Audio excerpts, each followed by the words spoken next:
Hey, welcome back to the ADHD CEO. I'm Alyece, and today we're going to talk about something that is going to make so much of your life make sense. Why do neurotypical people get satisfaction from checking things off their to do list and you necessarily don't? You might think that you do, but you find yourself writing things on your list just to check them off instead of actually doing what's on your list. Why can they just start boring tasks without a panic deadline looming over their head? And why does everyone keep telling you to just get started like that's actual advice? Let me tell you a story about a Tuesday in January. You, you, yes.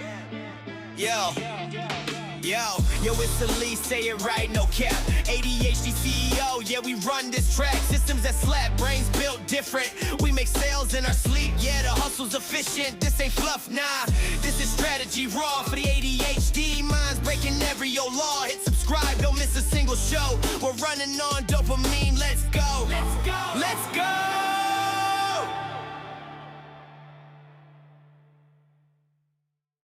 Okay, so there was a Tuesday morning in January, and I had a list of things I needed to do. Simple stuff, right? Respond to emails, schedule some social posts, update a spreadsheet for the nonprofit, call the doctor's office to reschedule an appointment I've been avoiding for months. And none of those things take more than 20 minutes, honestly. But let me tell you about what actually happened. I sat down at my computer, okay, 8 a.m. with my coffee, opened my email, read the first one, saw a notification pop up that someone tagged me on Instagram.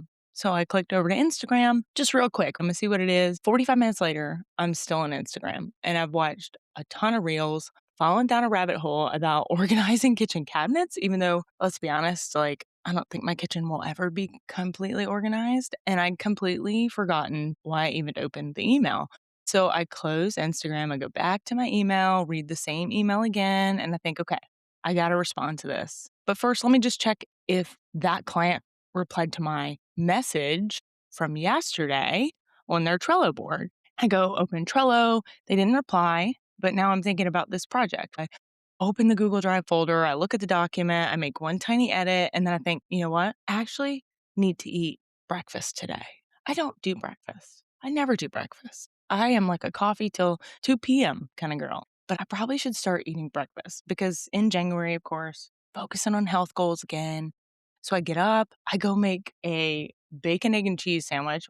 How is that healthy? Like, I mean, I guess it could be, but for real. I just was looking for something to avoid. So while it's all cooking, I'm scrolling on TikTok, I'm eating my sandwich because I just can't sit and eat. That's boring. Like, I can't just do that. I've got to do something else. Now it's 10:30 and I have done literally nothing on my list. The whole time this is happening, there's this little voice in my head that's saying, "What are you doing? Just do the damn thing. Just respond to the email. Just make the call. Just why are you like this? Why is this so hard? Hello, I've written an entire book about it." So for me, it's even like exponentially more guilt because so I am doing this episode because I want you to understand that it's not laziness. Okay. I'm not lazy and neither are you. Our brains work differently. And once you understand the science behind why this happens, everything can change. Will that stop the guilt? Will that stop the spiral?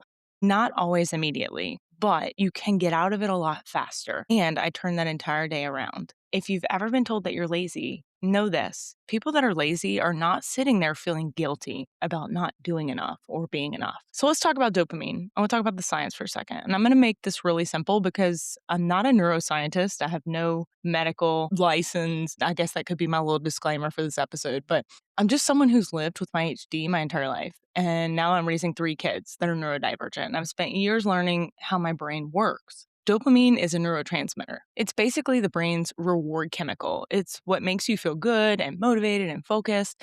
And now here's where it gets interesting, okay? Neurotypical brains get dopamine from completing tasks. When a neurotypical person, so a non-ADHD person, checks something off their list, their brain releases dopamine.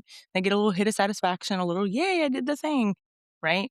Because their brain anticipates that dopamine, it makes it easier for them to start the task in the first place. Their brain's like, ooh, if I do this thing, I'm going to feel really good when it's done. So they just start. They can sit down, they can respond to the emails, check it off their list, and feel good and move to the next thing. Now, we do get satisfaction from marking things off, but our brain doesn't work exactly like this. We don't get dopamine from completing the task. Or if we do, it's so small that our brain doesn't even register it. Our dopamine system is dysregulated. We don't produce enough of it naturally, so our brains are constantly searching for it.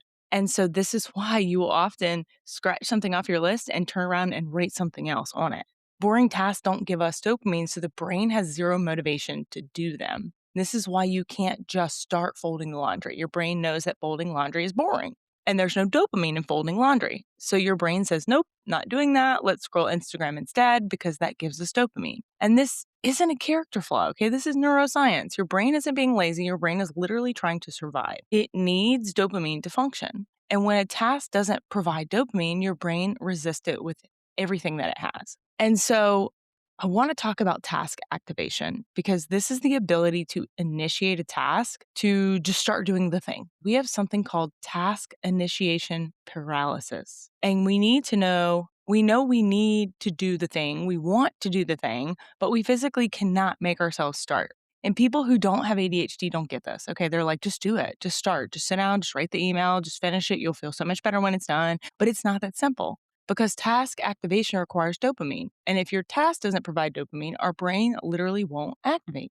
So, what do? Right? How do we work with this instead of fighting it? This is where my flow first framework really comes in. Let me break it down for you. Flow stands for F, find your spark times, L, link boring with stimulating, organize your overflow is the O, and work your week around your peaks. And the L, link boring with stimulating, is specifically designed for this exact problem. If your brain doesn't get dopamine from boring tasks, you have to pair the boring task with something that does give you dopamine. This is called dopamine stacking or task building, temporal building. There's a lot of different terms for it, but what it looks like in real life. I hate folding laundry, okay? My brain gets zero dopamine from it. So I don't try to force myself to just sit there and fold laundry in silence like some kind of robot, all right? Instead, I put on a podcast I love or a playlist that gets me hyped or maybe a Netflix show I want to binge. Now my brain is getting dopamine from the music or the podcast or the show, which makes it possible for me to tolerate the boring task or fold the laundry. And you probably already do this and don't even realize it. Another thing, like calling the doctor's office, right? Phone calls are the worst for ADHD brains. There's so much executive function required, so much anxiety. So we pair it with something dopamine inducing. Like maybe a fancy coffee or light a candle you love. Or for me, I like to save a lot of my phone calls for when I'm in the car. I know that sounds wild, but there's so many safe ways to do it now with, Apple CarPlay and all the things. But I'm driving, which doesn't necessarily give me dopamine. But if you have severe ADHD like me, sometimes driving is super boring. So I will make the calls while I'm in the car because it's like I get a little bit of activation by getting things done while I'm driving safely.